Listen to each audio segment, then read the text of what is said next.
Halo semuanya, Bapak Ibu dosen yang saya hormati dan rekan-rekan yang saya sayangi dan serta teman-teman yang saya cintai. Di sini saya akan menjelaskan etika profesi analisis keamanan jaringan dalam menyeimbangkan keamanan dan privasi. Sebelum itu, perkenalkan, nama saya Markus Agustin Silitonga, NIM 230511256 dari Teknik Komputer atau CE. Dalam era di mana data adalah aset paling berharga, cita-cita saya adalah berkontribusi dalam melindungi infrastruktur digital yang menjadi tulang punggung masyarakat kita.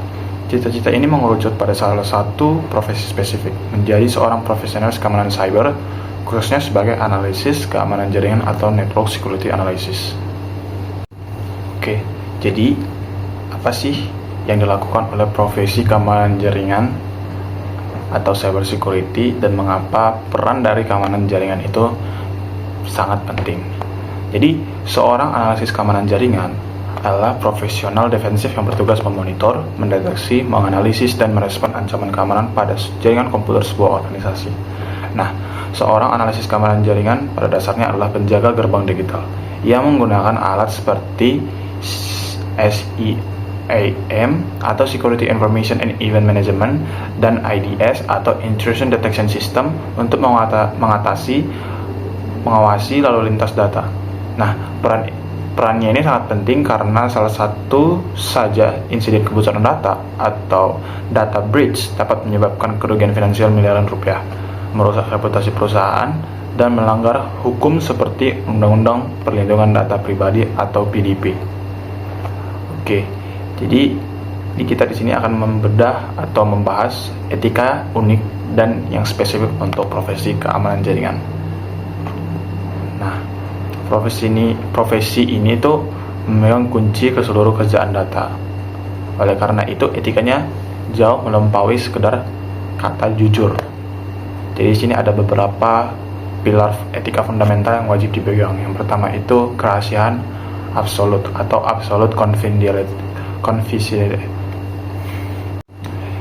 Jadi pilar yang pertama itu kerahasiaan absolut atau absolute confidentiality.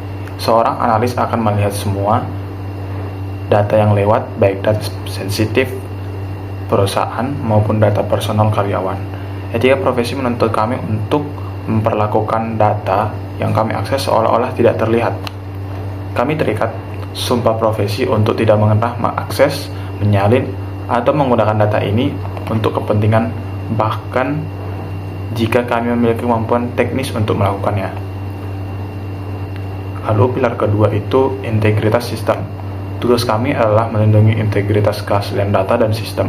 Ini berarti kami dilarang keras untuk merubah log atau catatan aktivitas, untuk menutupi jejak, memodifikasi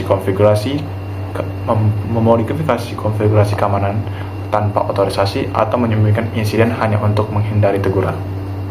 Nah, yang ketiga itu pilar ketiga, batasan otoritas atau the gray area. Ini adalah dilema etika terbesar, di mana batas antara memonitor untuk keamanan dan memata-matai karyawan. Jadi kita ambil salah satu studi kasusnya. Kita bayangkan ini sistem mendeteksi seorang karyawan mengakses situs non-pekerjaan.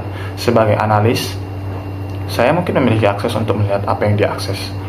Namun, etika profesi mengharuskan saya bertindak hanya jika aktivitas itu menimbulkan risiko keamanan, misalnya malware, atau melanggar kebijakan perusahaan, misalnya itu transfer data ilegal. Nah, saya tidak boleh menyelidiki karena rasa ingin tahu personal.